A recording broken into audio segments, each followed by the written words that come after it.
visible to everyone? Okay.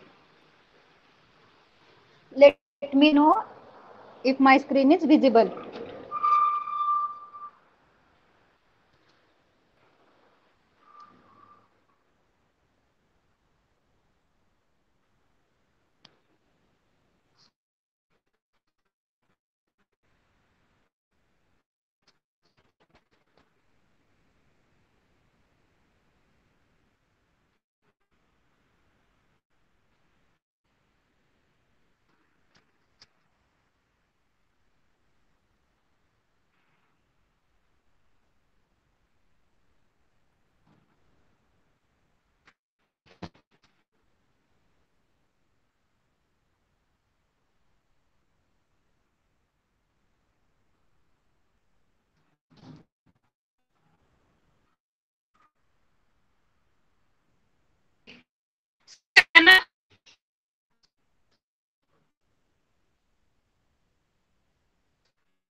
Okay, let start. मी last week मध्ये message केला होता सगळ्यांना की 7th आणि 8th लेसनचा रिवाइज करायचंय थोडस.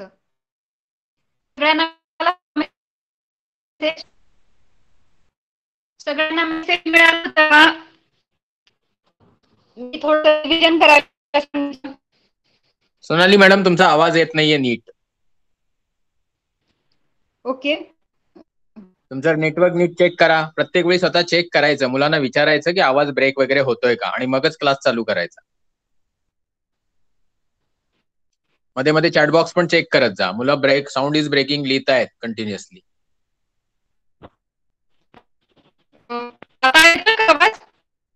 नाही येते व्यवस्थित. तुम्ही मीटिंगच्या बाहेर जा आणि परत आत या. हो ठीक आहे.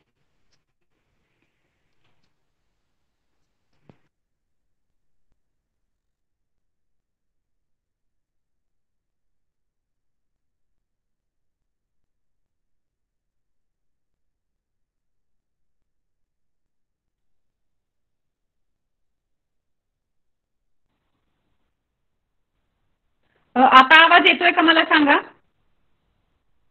हा येतोय व्यवस्थित. Okay sir. तर आता स्क्रीन दिसते का सांगा मला सगळ्यांनी एकदा, आणि आवाज क्लिअर येतोय का.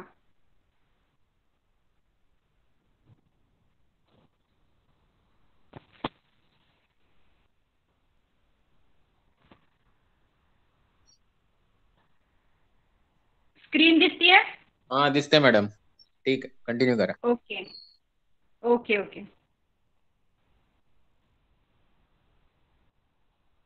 तर लास्ट टाइम मी सगळ्यांना सांगितलं होतं की आता आपल्याला एक आपला लेसन संपतच आलाय, लास्ट लेसन संपत आलाय. तर 7th आणि 8th लेसनची रिव्हिजन करायची आहे. सगळ्यांनी थोडं बघितलंय चॅप्टर, थोडासा रिवाइज केलाय. चॅप्टर रिवाइज केलाय का 8th लेसन.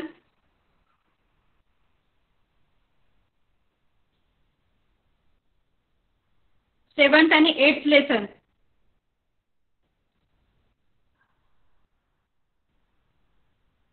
प्रमिता, तुझ्या डाऊटकडे पण येऊ आपण थोड्या वेळाने. फर्स्ट आपण रिव्हिजन घेऊया, ठीक आहे.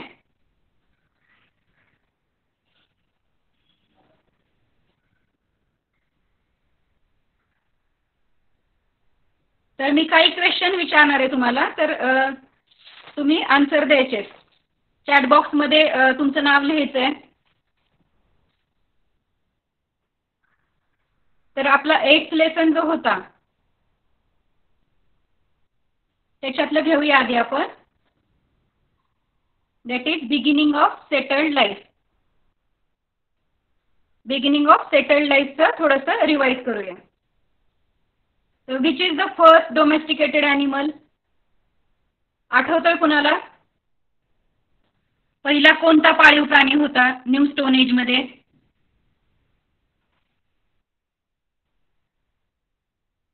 Yes, dog. Very good. तुमचं चॅट बॉक्समध्ये नाव लिहायचं आहे आणि नंतर मी विचारेन. ठीक आहे, माईक ऑन करून आन्सर द्यायचे.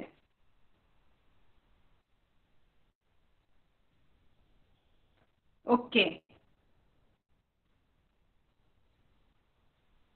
In which countries agriculture started first? म्हणजे कोणत्या देशांमध्ये पहिले शेतीला सुरुवात झाली, शेती व्यवसायाची सुरुवात झाली?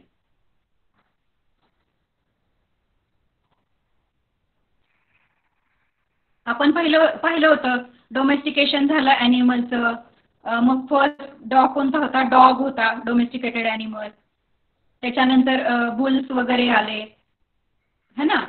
त्याच्यानंतर शिप्स वगैरे डोमेस्टिकेट व्हायला लागले. त्याच्यानंतर ॲग्रिकल्चरची सुरुवात झाली. त्यांनी मग टेम केले खूप सगळे ॲनिमल्स. टेमिंग केलं म्हणजे माणसळवलं त्या ॲनिमल्सला. ठीक आहे, तर शेतीची सुरुवात आहे ती पहिले कोणत्या देशांमध्ये झाली?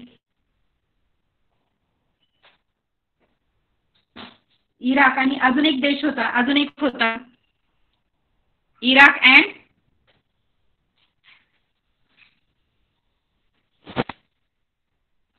इराक आणि इराणमध्ये झाली. इराक अँड इराण आणि Iran.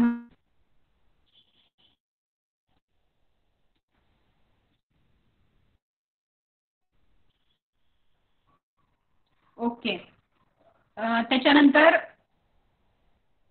Why barter system develop? Why barter system develop? Barter system कशी डेव्हलप झाली सांगता येईल कुणाला? आवाज ब्रेक होतोय, आवाज ब्रेक होतोय का?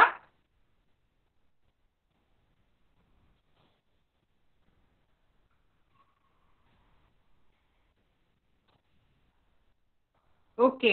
बार्टर सिस्टीमची सुरुवात कशी झाली सांगता येते कुणाला? एक मिनिट. आता आवाज येतोय का?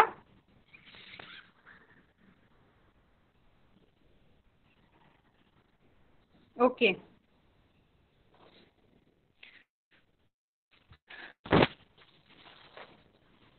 तर सांगता येईल का बार्टर सिस्टीम कशी सुरू झाली?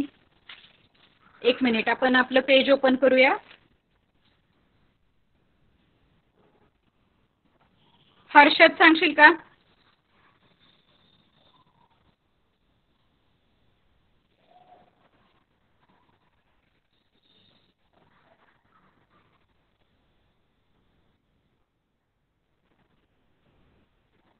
थोडंसं अगदी सेम टू सेम नसलं तरी चालेल बुक प्रमाणे, पण तुला जे समजलंय, तुला जेवढं येतंय तेवढं 1 सेंटेन्स सांगितलं तरी चालेल.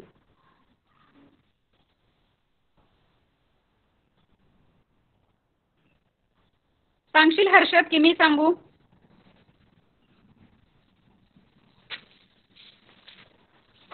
बार्टर सिस्टीमची डेव्हलपमेंट कशी झाली?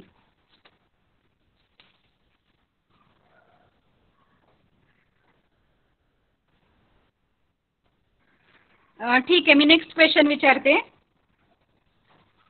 Which elephant like animal became extinct?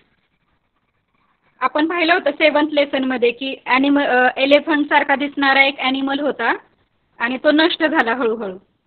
त्याचं एक पिक्चर पण होतं आपल्या लेसनमध्ये. Yes, mammoth. The animal was mammoth. Mammoth होता तो, हळूहळू एक्सटेंड झाला. तो सेम टू सेम एलिफंट सारखा दिसायचा बघा.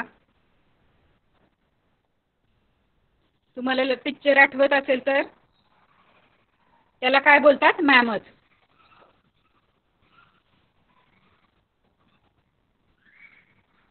पण तो एलिफंटपेक्षाही अजून खूप मोठा होता. तो आकाराने खूप मोठा होता आणि ताकदवर होता. याच्यापेक्षा एलिफंटपेक्षा तो स्ट्रॉंग होता जास्ती.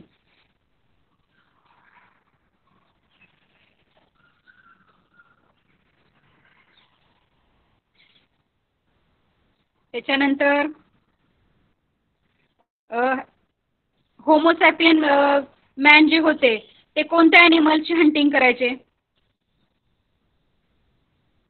Which animals homo sapien man hunt mainly hunts? कोणत्या ॲनिमलची शिकार करायचे ते?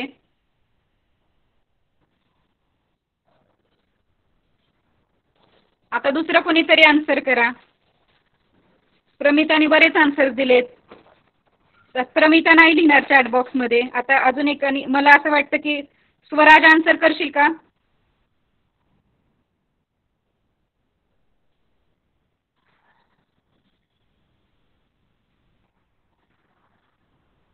वाईल्ड बोर, डिअर,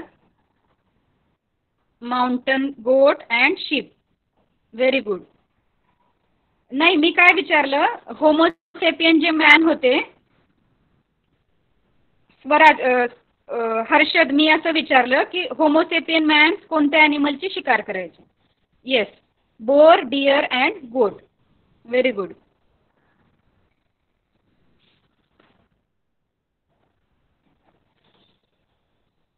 तर सगळ्यांनी तुम्हाला समजलं आता आपली रिव्हिजन कशी होणार आहे? त्यासाठी थोडासा टच असायला पाहिजे तुमचा.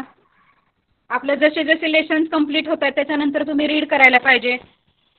एव्हरी टाईम आता मी एक लेसन देणार आहे तुम्हाला, तो नेक्स्ट टाईम तुम्ही रीड करून ठेवायचा आहे.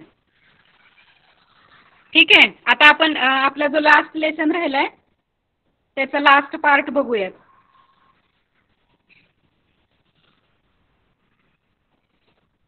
Every time I will give you one lesson, you have to prepare it. Okay?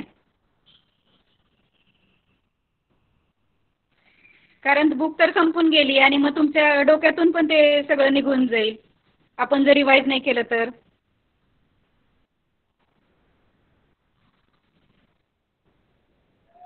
Continuous every time एक एक लेसन टचमध्ये राहायचं. एक एक लेसन तुम्हाला रीड करायचं आहे, लर्न करायचं आहे.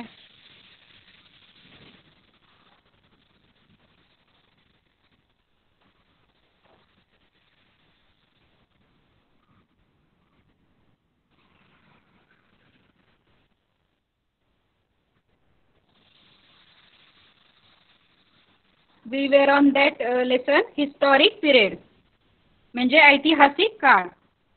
हिस्टॉरिक पिरियड कसा होता? आत्तापर्यंत जे आपण लर्न केलं त्याचं ते थोडक्यात सगळं मोरल होतं, म्हणजे थोडंसं ते सगळ्याचं ते मिक्सचर आहे बघा.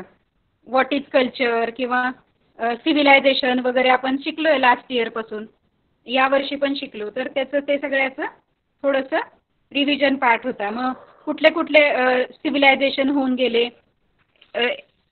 हरप्पन सिव्हिलायझेशन, इजिप्शियन, मिझोपोटॅमियन, है ना, चायनीज सिव्हिलायझेशन, हे सगळे एन्शियंट सिव्हिलायझेशन होते. आणि ते कुठे झाले होते? नदीकाठी, म्हणजे रिव्हर व्हॅलीजमध्ये ते उदयास आले होते. हे बघा, new stone age culture gave rise to the early civilization that is near the banks of river. म्हणून त्याला काय बोललं जातं? Riverine civilization. मग त्याच्यामध्ये आपण पाहिलं मिझोपोटॅमिया म्हणजे 2 रिव्हर्सच्या मधलं सिव्हिलायझेशन होतं, म्हणून it grows in between 2 rivers. That's why it is called Mesopotamia civilization. त्या 2 रिव्हर्स कोणत्या होत्या? टिग्रीस आणि युफ्रेटस. ह्या 2 नद्यांच्या मध्ये ते सिव्हिलायझेशन झालं होतं. त्याच्यानंतर इजिप्शियन सिव्हिलायझेशन. इजिप्शियन सिव्हिलायझेशन कुठे होतं? नाईल नदीच्या किनारी होतं.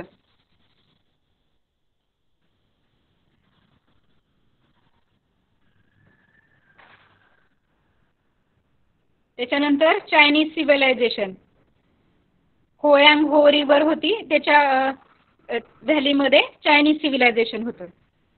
त्याच्यानंतर हरप्पन सिव्हिलायझेशन. हरप्पन सिव्हिलायझेशन कुठे होतं? सिंधू नदी होती ना इंडियामध्ये, त्याला काय बोलतात? सिंधू नदी. आणि दुसऱ्या कंट्रीजमध्ये त्याला इंडस बोलतात, इंडस रिव्हर. मग ते सिंधू नदीच्या किनारी जे होतं ते हरप्पन सिव्हिलायझेशन.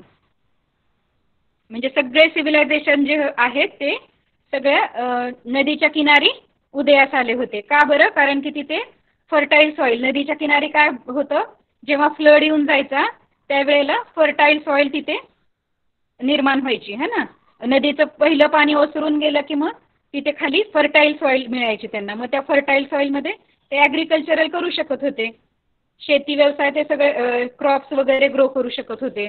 म्हणून मग आणि शेतीसाठी पाणी पण भेटत होतं नदीमधून. म्हणून हे सगळे सिव्हिलायझेशन आहे ते नदीच्या किनारी डेव्हलप झाले होते.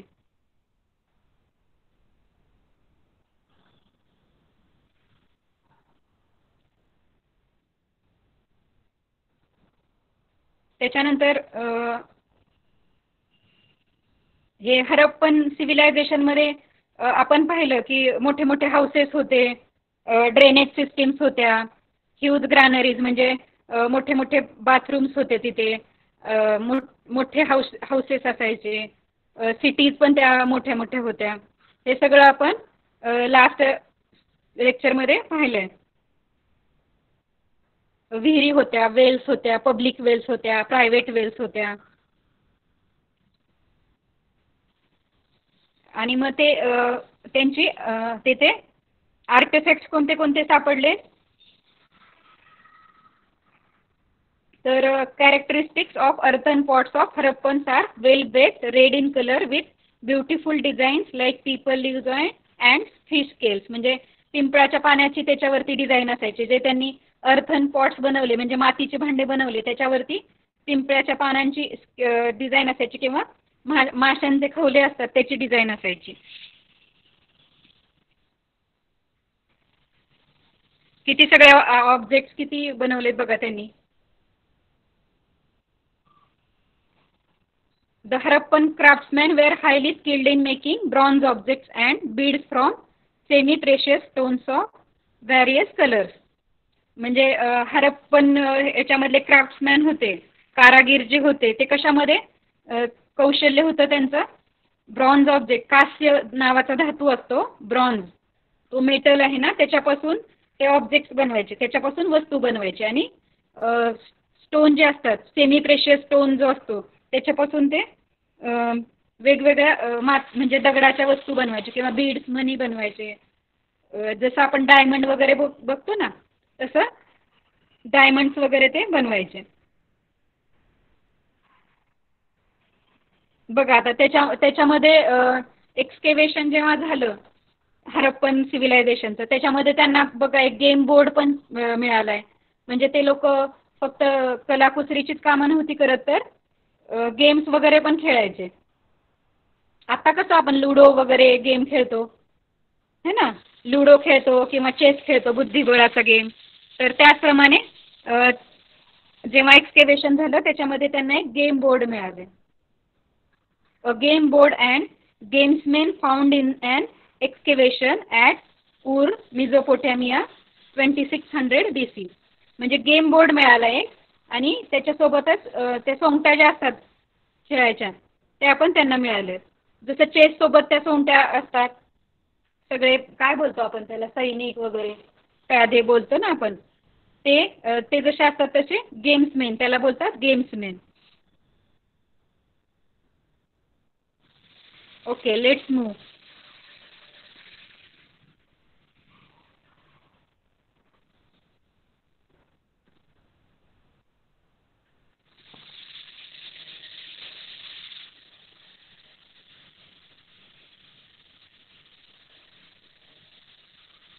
These things were great demand in Mesopotamia. The names of Harappan gods and goddesses are not yet known. However, we know with the help of Harappan seals and clay figurines that they worshipped Pashupati, lord of living animals and mother goddess. म्हणजे ते लोक जे होते beads वगैरे पासून semi precious stones पासून objects बनवायचे है ना, ज्वेलरी बनवायचे. मग त्या थिंग्स ज्या होत्या त्या खूप डिमांडमध्ये होत्या, म्हणजे खूप प्रसिद्ध होत्या, त्याला खूप मागणी असायची. मेसोपोटेमिया सिव्हिलायझेशनमध्ये त्या सेमी प्रेशियस स्टोन पासून ज्या वस्तू बनवायच्या त्याला खूप मागणी असायची. The names of Harappan gods and goddesses are not yet known yet. म्हणजे हरप्पन गॉड आणि हरप्पन पीपल जे होते ते कोणते देवी देवतांना मानायचे त्याचं नाव माहिती नाहीये. But we know with the help of Harappan seals and clay figurine that they worship Pashupati. म्हणजे त्यांना जे काही क्ले सापडले, मातीच्या वस्तू सापडल्या किंवा शिक्के सापडले, तर त्याच्यावरून काय समजतं की ते पशुपती नावाच्या देवाची पूजा करायचे. Pashupati the Lord of all living animals, म्हणजे सगळे जे लिव्हिंग ॲनिमल्स आहेत त्यांचा तो देवता होता. आणि मदर गॉडेस म्हणजे देवीची पण ते पूजा करायचे. मातृदेवता बोलतात म्हणजे मदर गॉडेस. ही टॉईज बनवलेली आहेत बघा, हरप्पन टॉईज येथे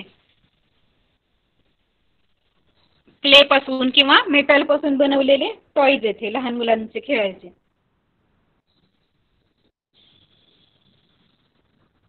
आणि हे जे छोटे छोटे पार्ट्स मिळाले ते काय गेम स्टोन्स आहेत. म्हणजे एक्सकेवेशन मध्ये जे आपण चेस खेळ खेळतो ना तसंच सेम त्याप्रमाणे बघा इथे एक ॲनिमलचं दिसतंय, ॲनिमलची फिगर दिसते. हे छोटे छोटे जे आहेत ते गेम स्टोन्स बोलतात त्याला. त्या सोंगट्या त्या ठेवून ते खेळत असावेत.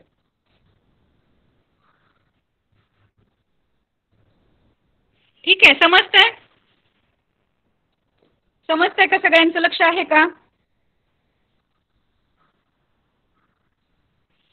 Okay.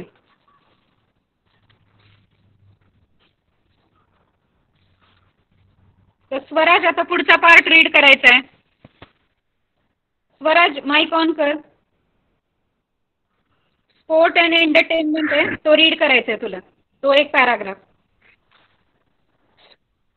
Sport and entertainment. Okay. There Yes. were a variety of sports and means the entertainment in the ancient civilization. Hunting and wrestling were the important one. Game played with the help of game board and gamesmen. Gamesmen were also popular in Ancient. ancient Ancient. ancient Hmm. Egypt.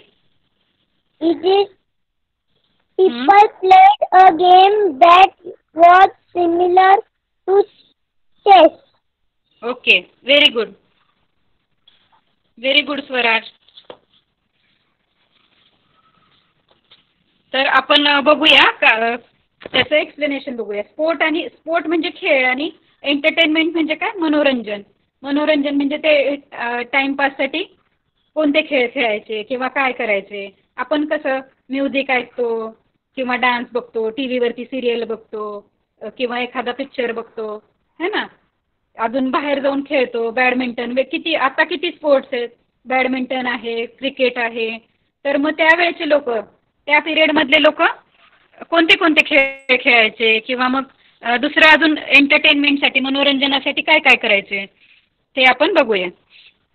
There were a variety of sports and means of entertainment in the ancient civilization. म्हणजे त्या काळात खूप सगळ्या प्रकारचे खेळ होते आणि मनोरंजनाची साधनं पण खूप सगळी होती प्राचीन सिव्हिलायझेशनमध्ये.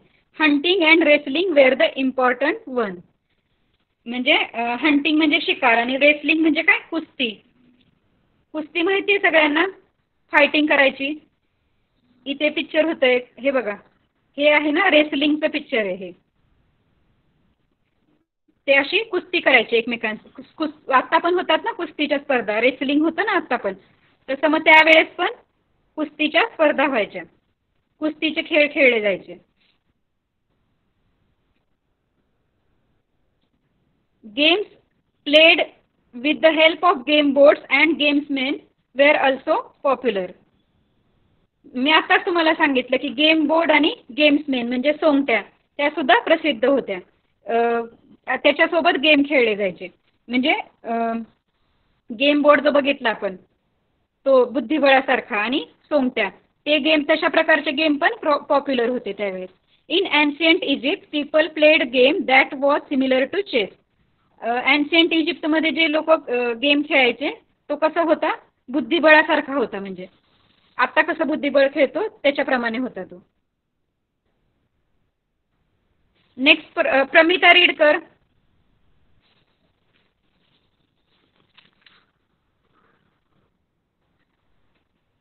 Pramita. Ma'am,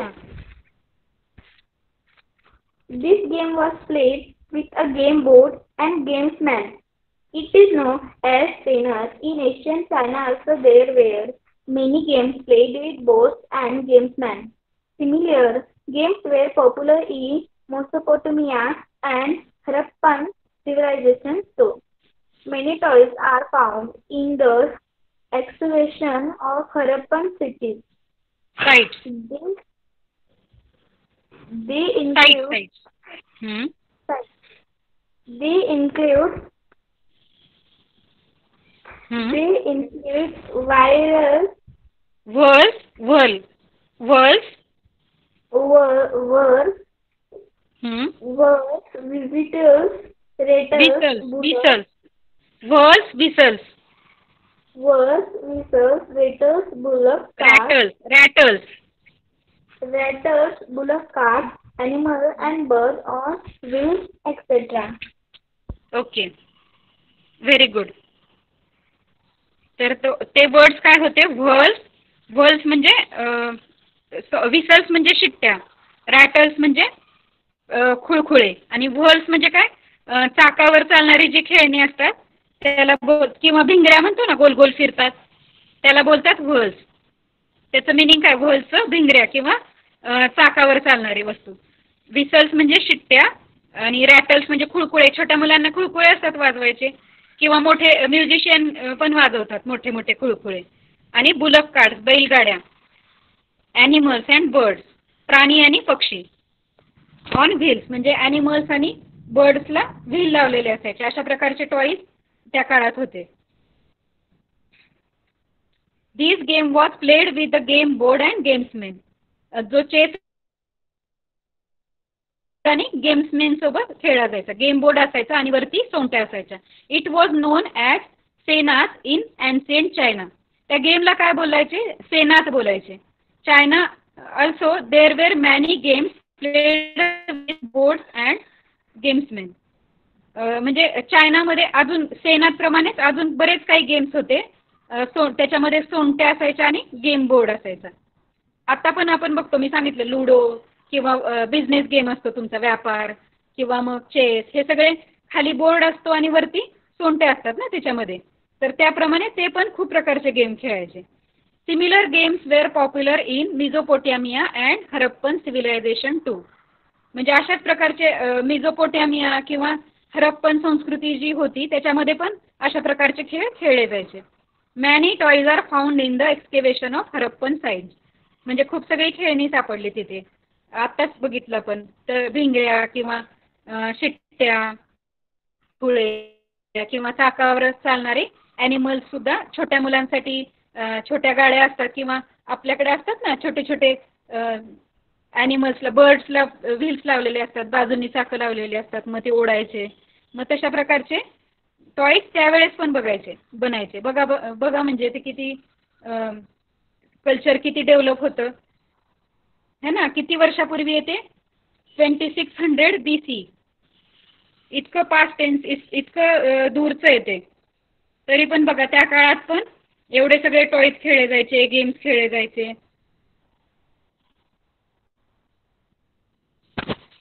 Harshad, switch on your mic. Harshad. Yes. Okay, तुला आता हे रीड करायचंय last part.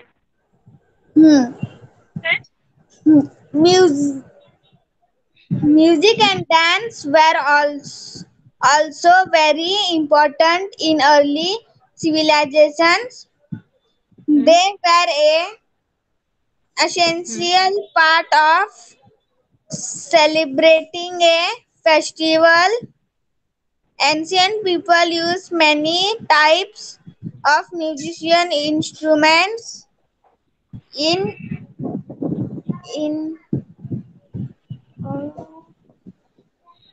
Non as instruments in Mesopotamia. मिझोपोटॅमिया Mesopotamia. किंवा A मेसोपोटॅमिया. stringed instrument known as blech was very popular. Besides instruments like cymbals, बालाग बोलायचं त्या इन्स्ट्रुमेंटला. was very popular. Beside instruments like cymbals, Cymbals. Cymbals. rattles, flutes, drums, etc. Were also played. The Egyptian kings were known as Pharaoh. pharaohs on the o-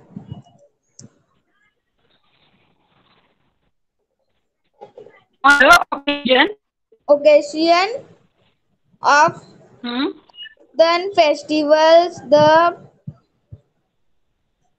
Pharaoh. pharaoh himself Pharaoh. Yes. used to participate in the celebrations and dance. The bronze image of a dancer found in the excal- Excavation. Excavation. excavation at Hmm. Mohenjo-daro.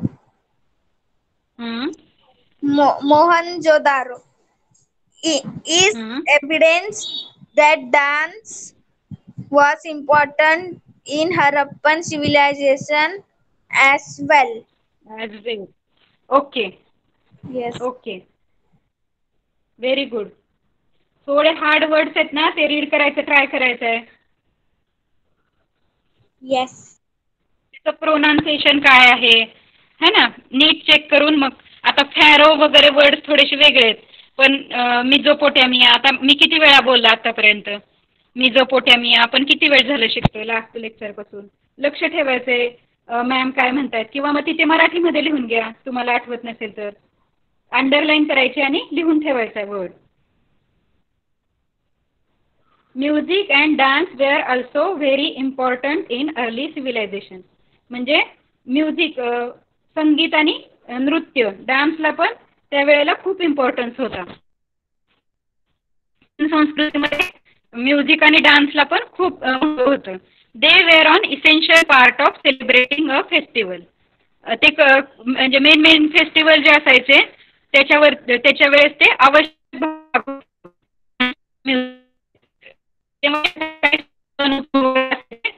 साजरे करायचे त्यावेळेस use many types of musical instrument. मग ते प्राचीन लोक जे होते ते खूप प्रकारचे वाद्य वाजवायचे.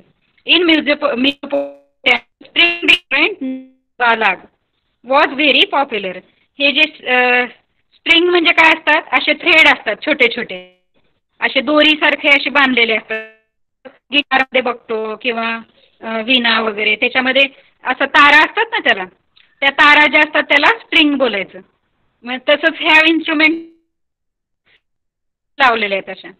आणि त्याला काय बोललंय त्यांनी, बालाग. ते खूप होतं त्या काळामध्ये, फेमस होतं. Besides instruments like cymbals, rattles, flutes, drums etcetera. अजून कोणकोणती वाद्य होती. झांजा. सिम्बाल म्हणजे काय, झांजा, खुळखुळे. फ्लूट्स म्हणजे असतो ना त्याला ड्रम बोलतात. Etcetera were also played. हे पण वाजवले जायचे. The Egyptian king were known as pharaohs. जो इजिप्शियन राजा होता त्याला काय बोलायचे, फॅरोज बोलायचे. On the occasion of certain festival the pharaoh himself use to participate in the celebration. म्हणजे बऱ्याचशा प्रसंगांना, म्हणजे फेस्टिवल जेव्हा होत असतील त्यांचे काही मध्ये, तो फॅरो जो होता तो स्वतः पार्टिसिपेट करायचा आणि डान्स करायचा. The bronze image of dancer found in excavation at Mohenjodaro is evidence that dance was important in Harappan civilisation as well. तर हरप्पन म्हणजे हे वरचं जे पाहिलं आपण ते मिझोपोटॅमिया सिव्हिलायझेशन पाहिलं. त्याच्यानंतर इजिप्शियन किंग पण म्हणजे मिझोपोटॅमियामध्ये बालाग नावाचं इन्स्ट्रुमेंट वाजवायचे. इजिप्शियन जे राजे होते ते स्वतः डान्स करायचे. फॅरोज जे होते ते स्वतः फेस्टिवलमध्ये डान्स करायचे. किंवा मग जी हरप्पन सिव्हिलायझेशन आहे, हरप्पन संस्कृतीमध्ये पण हरप्पन, मोहेंजोदारो, त्याच्यामध्ये पण वेगवेगळे डान्सर जे असतात, म्हणजे डान्सर्सच्या मूर्त्या सापडल्यात त्यांना, ब्रॉन्झ इमेज म्हणजे कास्याच्या मूर्त्या सापडल्या त्यांना डान्सर्सच्या. त्याच्यावरून मग आपण सांगू शकतो की म्युझिक आणि डान्स होता तो फेमस, त्यावेळेला फेमस असायचा. Very important in early civilization म्हणजे महत्वाचा भाग होता प्राचीन संस्कृतीचा म्युझिक आणि dance. Till now we have learn in brief about the history of human civilization from stone age to the early civilization. आतापर्यंत आपण काय काय लर्न केलं? History of human civilization from stone age to early civilization म्हणजे stone age मधल्या अश्मयुगातल्या माणसाचं जेव्हा संस्कृती तिथपासून आपण प्राचीन संस्कृती कशी तयार झाली म्हणजे हरप्पन सिव्हिलायझेशन, ह्या सगळ्या सिव्हिलायझेशन बघितले आपण. इजिप्शियन त्या कशा, पहिले आपण पाहिलं स्टोन एज मध्ये स्टोन टूल्स बनवले जायचे आणि ते लोक काय फक्त हंटिंग वगैरे करायचे. त्याच्यानंतर प्राणी पाळायला लागले, त्याच्यानंतर ऍग्रिकल्चर करायला लागले, त्याच्यानंतर बघा एवढे मोठे इन्स्ट्रुमेंट वगैरे सापडले, गेम्स खेळायला लागले, डान्स वगैरे करायला लागले. तर हे कसं कसं ह्या सगळ्या स्टेजेस आपण सगळ्या लर्न केलेल्या आहेत.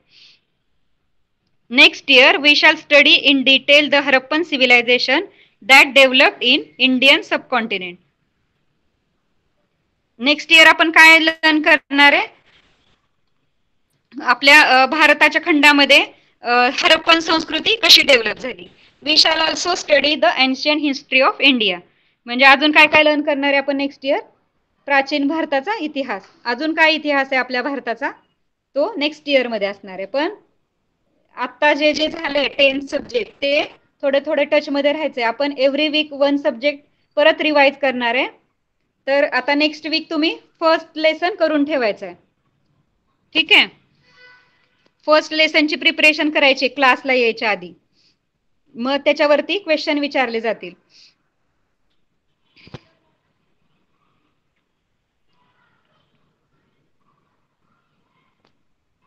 Sound is breaking. आवाज येत नाही का प्रमिता?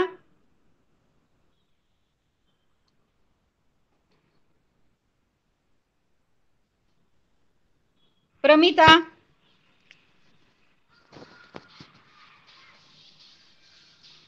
आता येतोय आवाज?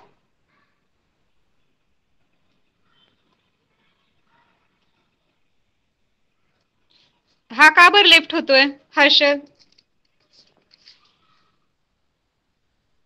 स्वराज लेफ्ट झाला वाटतं. का बरं आज कमी स्टुडंट्स आहेत?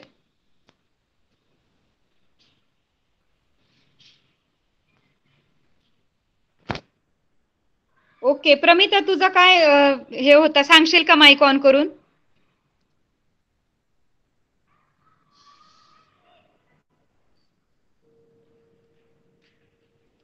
तुझा काय क्वेश्चन होता?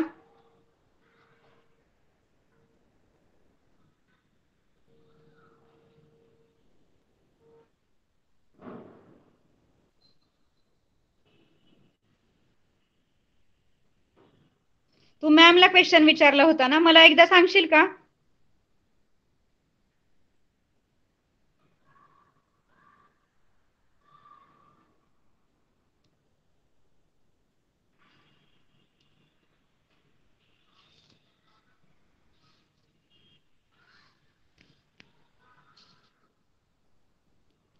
सगळेच क्वेश्चन आन्सर समजले नाहीयेत का तुला?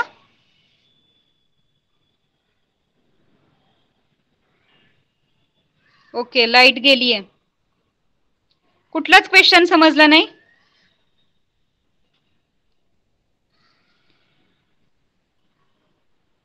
ओके ओके ठीक आहे. मग आपण असं करूया, नेक्स्ट वीक मध्ये आपण 9th लेसन परत रिवाइज करूया.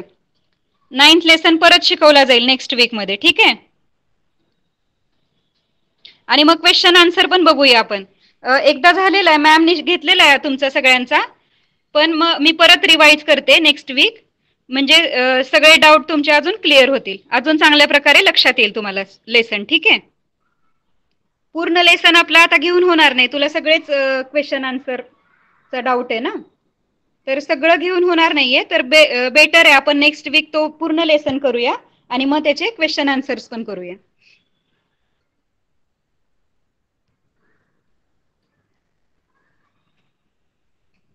ओके. तर जो मी फर्स्ट लेसन तुम्हाला सांगितलं आता की फर्स्ट लेसन रिवाइज करा, त्याऐवजी 9th लेसन एकदा रीड करून ठेवा. बाकीच्यांना समजलं असेल तर बाकीच्यांनी रीड करून ठेवायचं आहे 9th लेसन, आणि आपण परत एकदा रिवाइज करूया. ठीक आहे. ओके, आपण आता ह्या लेसनचे क्वेश्चन आन्सर बघूया.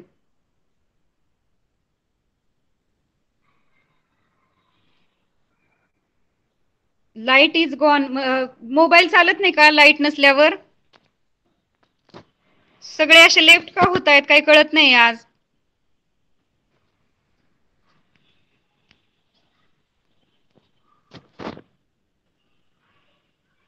मोबाईल चार्ज नाहीये का?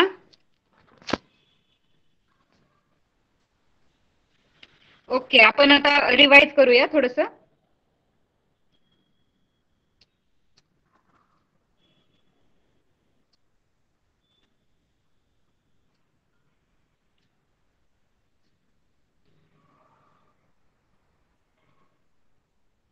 तर मी आत्ताच तुम्हाला सांगितलं ते इन्स्ट्रुमेंटचं नाव होतं balag. A musical string instrument made up of gold named balag. बघा, ते गोल्ड पासून बनलेलं होतं. आता मिळतात का गोल्ड सोन्याचे इन्स्ट्रुमेंट अशी? बघा त्यावेळेला किती म्हणजे सोनं किती इझिली अवेलेबल होतं है ना. ते इन्स्ट्रुमेंट जे होतं गोल्ड पासून बनलेलं होतं. आणि ते कुठे सापडलं? City of Ur, Mesopotamia site. Mesopotamian civilisation मध्ये उर नावाच्या सिटीमध्ये ते इन्स्ट्रुमेंट सापडलेले. The balag has 11 strings. Its height is approximately 2.1 metres. 11 string होत्या त्याला. त्यावरती ज्या दोऱ्या दिसतात आपण म्हणले ना तारा, त्या किती होत्या? 11 होत्या. आणि 2.1 मीटर होतं ते. It dates back to about 2650 BC. It was found in the burial of Mesopotamian queen. Her name was पुआबी. तर ती पुआबी नावाची जी क्वीन होती, तिला जेव्हा बरी केलं म्हणजे काय म्हणतो त्याला आपण, डेड झाल्यानंतर, त्यांची डेथ झाल्यानंतर त्यांना बरी केलं जातं, म्हणजे जमिनीमध्ये पुरलं जातं, त्याला बरियल म्हणतात. तर तिचं ते थडगं असतं त्याच्याजवळ ते सापडलेलं आहे इन्स्ट्रुमेंट.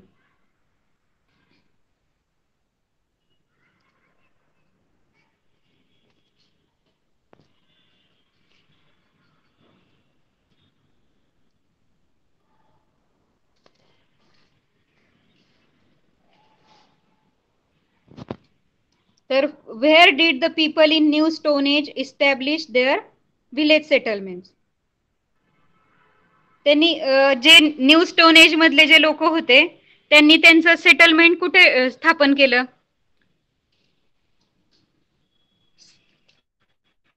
म्हणजे ते कुठे राहायला लागले न्यू स्टोन पीपल?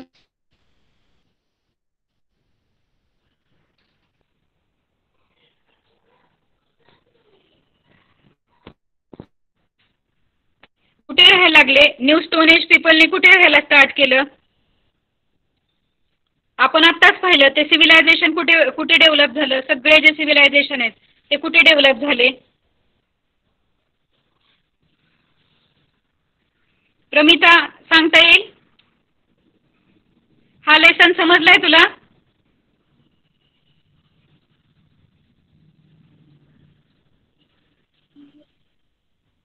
आवाज येतोय का? Yes, teacher. तर जे सगळे जे सिव्हिलायझेशन होते ते कुठे, चॅट बॉक्स मध्ये सांग आठवत असेल तर, नाही तर मी सांगते.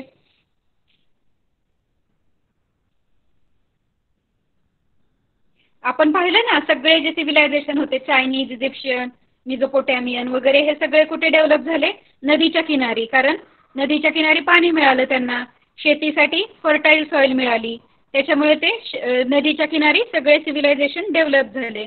म्हणून बँक्स ऑफ रिव्हर, त्याचा काय? In the banks of river. What articles were Harappan craftsmen skilled at making? Harappan craftsman ते कोणते आर्टिकल्स बनवायचे? म्हणजे ते कारागीर जे होते, हरप्पन कारागीर, ते कोणते कोणत्या वस्तू बनवायचे?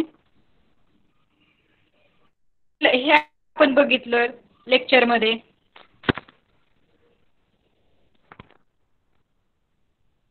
हरप्पन जे होते ते ब्रॉन्झ ऑब्जेक्ट बनवायचे आणि beads from semi precious stones of various colours. ते काय करायचे, कास्याच्या वस्तू बनवायचे आणि स्टोन पासून बीड्स बनवायचे. ठीक आहे.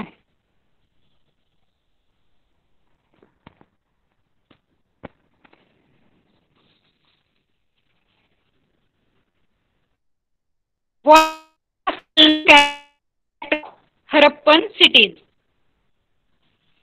हरप्पन सिटीज पाहिलं आपण. हरप्पन सिटीज कशा होत्या, तर मोठे मोठे तिथे हाऊसेस होते, स्पेशियस हाऊसेस होते, ग्रॅनरीज होत्या, ड्रेनेज सिस्टीम होती, प्रायव्हेट आणि पब्लिक वेल्स होत्या. Houses were built in blocks created by parallel roads that crossed each other. Primaries and spacious houses were the special feature of cities. There were bathrooms and latrines in every house and covered with drainage system which indicates a concern of public hygiene. हे सगळं broad answer लिहायचंय तुम्हाला. These cities were divided into 4 parts, 2 to 4 parts, each with separate fortification. प्रत्येक ह्याला सिटीला separate wall compound असायचं. Fortification म्हणजे compound असायचं. प्रमिता तू परत लेफ्ट करून जॉईन कर.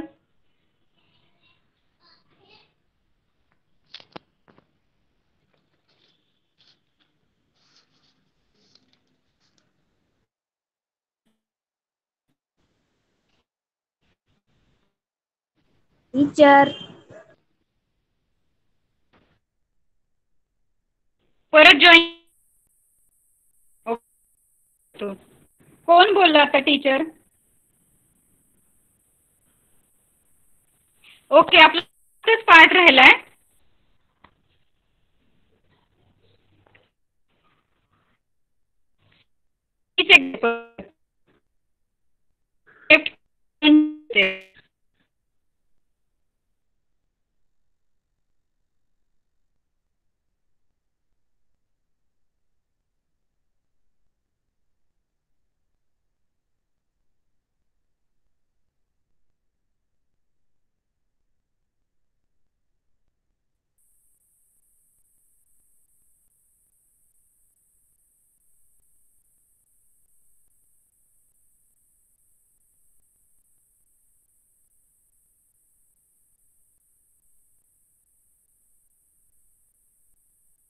का माझा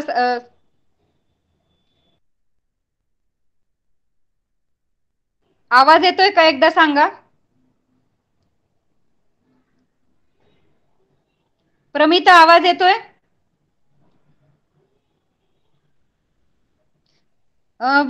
विलास साबळे म्हणजे हर्षद ना. हर्षदला तर आवाज येतोय प्रॉपरली. हर्षदला आवाज येतोय. मे बी तुमच्या इथे इंटरनेटचा प्रॉब्लेम असेल प्रमिता. ठीक आहे, आपण क्वेश्चन आन्सरच बघतोय. एक 5-10 मिनिटचा क्लास राहिलाय.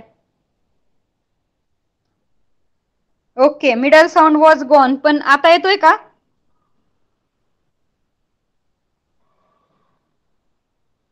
Okay okay okay, very good, thank you. तर आपण क्वेश्चन आन्सर्स बघतोय. ठीक आहे. कोणता क्वेश्चन पाहिला आपण? हरप्पन सिव्हिलायझेशन मधले घर कशी होते. What are some of the well known characteristics of Harappan sites. ते आता आपण बघितलं की स्पेशियस हाऊसेस होते आणि ग्रॅनरीज होत्या, लॅट्रिन्स किंवा प्रायव्हेट आणि पब्लिक वेल्स होत्या. तिथे प्रत्येक सिटीला सेपरेट फोर्टिफिकेशन वगैरे होतं. तर तो पार्ट तुम्हाला लिहायचा आहे आन्सर मध्ये. हा जो दिसतोय पेज नंबर 47 मधला सेकंड पार्ट.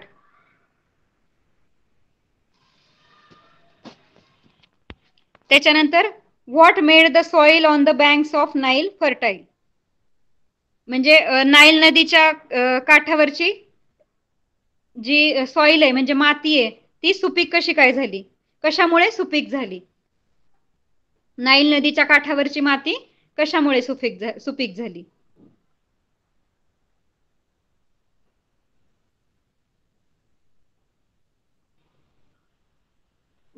तर त्याचा आन्सर बघा, इजिप्तमध्ये सापडेल तुम्हाला. इजिप्त आहे ना, इजिप्शियन सिव्हिलायझेशन, इजिप्त पार्ट मध्ये the Nile gets flooded every year. The land along her banks has become very fertile because of flood deposits. म्हणजे प्रत्येक वर्षी नाईल नदीवरती पूर येतो आणि त्याच्यामुळे काय होतं, त्याच्या नदीच्या काठावरती खूप सगळी माती जमते ना. Because of the flood deposit, म्हणजे फ्लड डिपॉझिट म्हणजे काय, पुराचं पाणी वरचं वाहून जातं आणि खाली जमिनीचा गाळ राहतो. Also ancient Egyptian used to build small embankments on the river to store the flood water. आणि ते बंधारे पण बांधायचे फ्लड वॉटर स्टोअर करण्यासाठी. After the soil in the flood water settle at the bottom, the water used for irrigation. म्हणजे शेतीच्या कामासाठी मग हे पाणी वापरलं जायचं.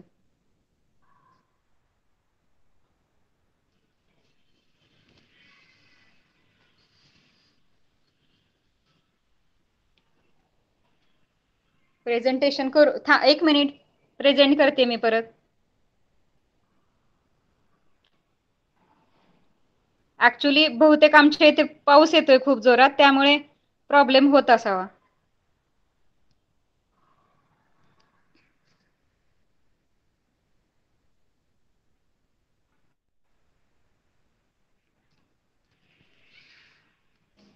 Okay, what made the soil on the banks of Nile fertile.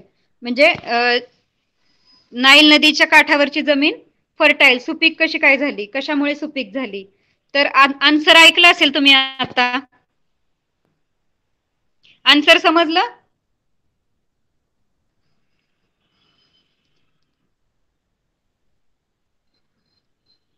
इथे बघा, इजिप्तचा पार्ट जो होता, इजिप्शियन सिव्हिलायझेशन मधला इजिप्तचा पार्ट, त्याच्यामध्ये सांगितलंय त्यांनी, the Nile gets flooded every year, the land along her banks has become very fertile because of the flood deposits. त्याच्यामुळे ती फर्टाईल झाली, कारण तिला नदीवरती दरवर्षी पूर यायचा त्याच्यामुळे.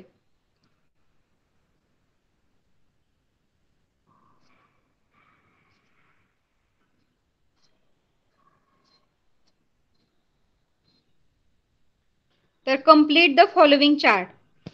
तर खालचा चार्ट कम्प्लीट करायचा आहे. तर इंडस मध्ये कोणतं सिव्हिलायझेशन होतं? हुयांगहो रिव्हर होती, होयांगहो, त्याच्यावरती कोणतं सिव्हिलायझेशन होतं? इजिप्तमध्ये कोणतं सिव्हिलायझेशन होतं? आणि मिझोपोटॅमियामध्ये कोणतं सिव्हिलायझेशन होतं? ते लिहायचंय त्या ब्लॉक्स मध्ये.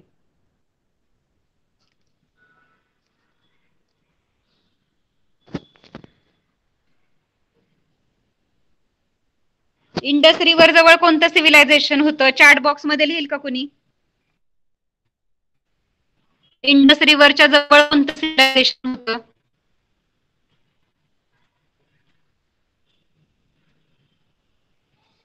किंवा इंडस जवळ हरप्पन. Yes, very good. त्याच्यानंतर इजिप्त कोणतं सिव्हिलायझेशन होतं?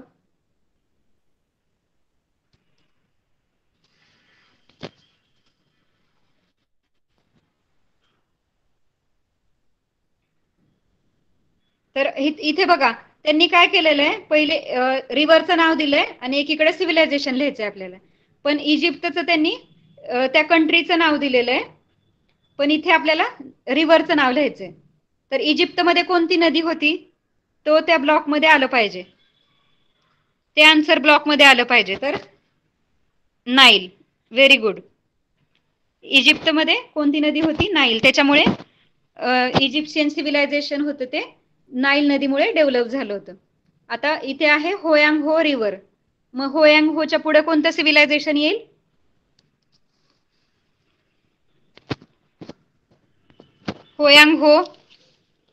होयांगहोचं पाहिलं आपण. होयांगहो रिव्हरच्या काठी कोणतं? चायनीज. Very good. फक्त प्रमिताच आन्सर करतेय, बाकीच्यांनी पण ट्राय करायचंय. हर्षद ट्राय करायचंय, शोधायचेत आन्सर. आणि मेसोपोटेमियामध्ये कोणती रिव्हर होती? मेसोपोटेमियामध्ये बघा कोणती रिव्हर होती? 2 रिव्हरच्या मध्ये होतं ते civilisation.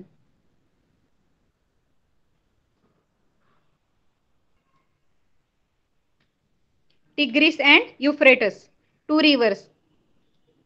Which are these 2 rivers? Tigris and Euphrates. Tigris किंवा टायग्रिस पण म्हणू शकतो आपण. Tigress and Euphrates.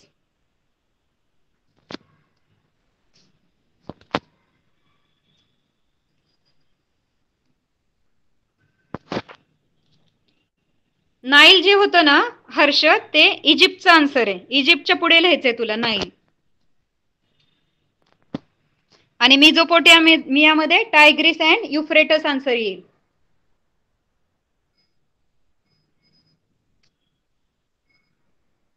ठीक आहे. नंतर तर ऍक्टिव्हिटी पार्ट आहे. क्वेश्चन आन्सर पार्ट संपलेला आहे. म्हणजे मॅप मध्ये तुम्हाला हरप्पन कल्चर दाखवायचंय, हरप्पनच्या साइट्स कुठे आहेत ते दाखवायचंय. ते अशा ऍक्टिव्हिटीज आहेत छोट्या छोट्या. Visit various articles in your locality, who play musical instrument, collect information about their instrument. म्हणजे तुमच्या आजूबाजूला कोणते कोणते आर्टिकल्स म्हणजे वाद्य वगैरे वाजवले जातात त्याची इन्फॉर्मेशन कलेक्ट करायची.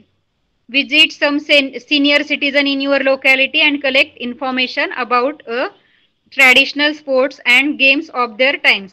म्हणजे तुमचे जे आजी आजोबा असतील किंवा तुमच्या फ्रेंड्सचे आजी आजोबा असतील त्यांना विचारून तुम्ही तिथे कोणते कोणते ट्रॅडिशनल स्पोर्ट्स, त्यावेळेचे स्पोर्ट्स कोणते होते किंवा खेळ कोणते खेळायचे त्याची इन्फॉर्मेशन कलेक्ट करायची. तुम्हाला जेव्हा फ्री टाइम असतो त्यावेळेला तुम्ही ह्या गोष्टी करू शकता, ह्या ऍक्टिव्हिटीज करू शकता तुम्ही. ठीक आहे. आणि हरप्पन सिव्हिलायझेशन तर इंडियामध्येच होतं आपल्या. आपण पाहिलं होतं मगाशी एक मॅप पाहिला होता आपण. इथे हरप्पन सिव्हिलायझेशन दिलंय. छोटस आपला इंडिया दिसतोय आपल्याला मॅप मध्ये.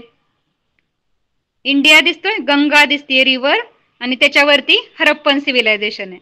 मग असं कधी कधी होतं, असं एक्झाम मध्ये एखादा मॅप देतात आणि मग ती साईट तुम्हाला तिथे शो करायची असते. तिथं तेवढ्या पार्टला कलर करायचा असतो किंवा त्या पार्टचं नेम लिहायचं असतं तुम्हाला. असे क्वेश्चन रिटर्न पेपर मध्ये विचारले जातात.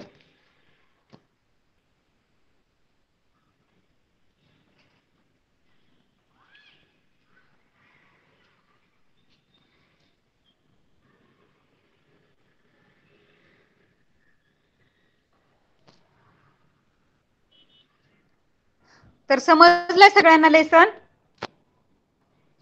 It was very easy lesson. Easy होता लेसन. समजलाय का सगळ्यांना? कुणाला काही डाऊट? तर नेक्स्ट वीक आपण तो लास्ट जो 9th लेसन आहे तो घेऊया आणि त्याच्यावरचे क्वेश्चन आन्सर्स पण घेऊया. ठीक आहे. त्याच्या व्यतिरिक्त अजून काही डाऊट आहे का? आतापर्यंत एवढे लेसन्स घेतले आपण सगळे, त्याच्यामध्ये जे जे अभ्यास करणार बघा त्यांना डाऊट येणार आहे. अभ्यास केला ना डाऊट नक्कीच असतात. एक एक दोन दोन डाऊट तरी आपल्याला भेटतात. पण त्याच्यासाठी तुम्हाला स्टडी करावा लागेल. रीडिंग करायचंय कंटिन्युअसली, रोज रीडिंग करायचंय. क्वेश्चन आन्सर्स परत परत रिकॉल करून बघायचे जमतायत का आपल्याला. फक्त अभ्यास म्हणून नाही करायचं, आपल्याला त्यातून नॉलेज पण भेटतं ना. आपल्या हिस्ट्रीची किती माहिती भेटते त्याच्यातून. पूर्वीच्या काळी कसं होतं, काय होतं, क्युरियोसिटी, उत्सुकता असायला पाहिजे ना आपल्याला रीडिंग करताना पण. इतिहासामध्ये काय घडलं है ना एन्शियंट टाइम्स मध्ये, मग तेव्हाचे लोक कसे होते, ते लोक काय करायचे, हे सगळं खूप क्युरियस आहे हा सब्जेक्ट. तर सगळ्यांनी ते लेसन हळूहळू लर्न करायचेत, रीड करायचेत. ठीक आहे. Good night. Good night everyone. It's time to say bye now. Bye Pramita. Bye Harshad.